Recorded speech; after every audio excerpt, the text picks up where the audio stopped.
This week, the European Parliament passed legislation which could have a massive impact on the way the internet works for all of us. So, exactly what is it?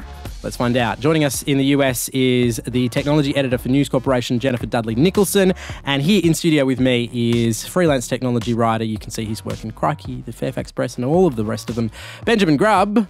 Thank you for joining us in the studio. So let's just start with this. What is it that has passed? Some are calling what they've done a link tax, or basically like a tax on the internet.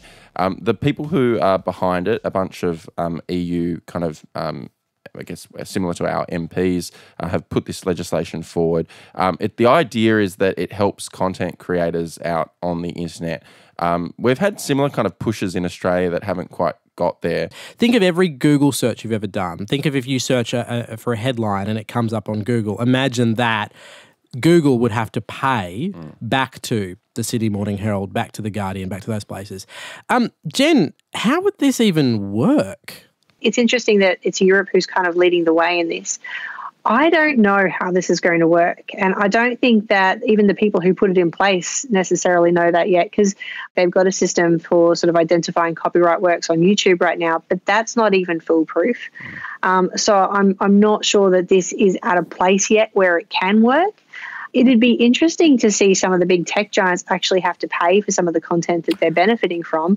I'm not sure that this is going to be the outcome of all of it. I can understand why there's a move towards that, because it turns out that journalists and the people who employ them actually need to receive some sort of funding in order to continue to sort of break the news and report the news. I'm not sure if this is the way to go, and it's going to be interesting to see, who gets pinged first, basically. I think it kind of tackles the problem from the wrong end. So I think we've seen like people like Rupert Murdoch of News Corp, basically, go to Google and say, you're robbing us of our articles. And when in fact, you could take the other angle of Google sending them traffic. Yeah. And this might have a very strong chilling effect on that, I imagine. Particularly given Google is now, search is part of their business, but it's certainly not the full length and breadth of their business. Yeah. For decades now, we've had, academic journals, and the only way that you could get them was if you went to a university and went to the search engine and then typed in the thing. And those search engines are helping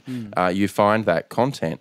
There are business models out there, better business models that need to be looked at. And so I'm curious about what those other models would look like. And obviously we've now become quite used to the idea of subscriptions and paywalls, but there is an other component to this, which is that there are stories that break, that are bigger than your subscription. And one of the things that social media, particularly Facebook and Twitter, is quite good at is making you feel connected to something big, informed, fast. And sometimes I think paywalls and subscriptions are a really big blockage to that. And I agree. And you'll see, organisations like the ABC lift their geo-blocking and other things when there is an event that is so big that, it needs to be told to the world. And one business model that I see working, at least in news right now, is Apple News.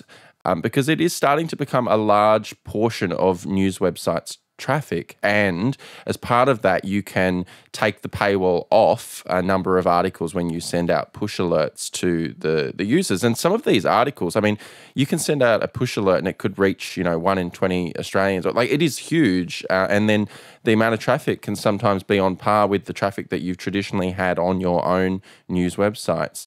There are business models that work. People are willing to pay. And it's just proving that and making it easy and making it better than it is than doing it by the other ways.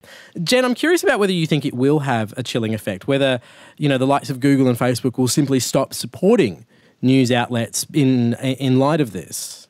I don't know how anyone goes about bullying the big tech giants at this point.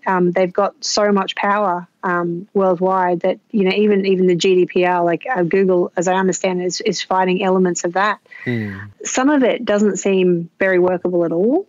And so it will just depend on how much it actually gets passed into legislation and how much is employed. Well, with Europe's GDPR, which we were just talking about, it was their effort to get technology companies to empower users to have better privacy rights and protections worldwide. That legislation seems to have had a little bit of a chilling effect, to be honest. So we saw a number of technology giants just shut down their services were no longer available because they couldn't comply with this legislation in a way that wasn't cost prohibitive.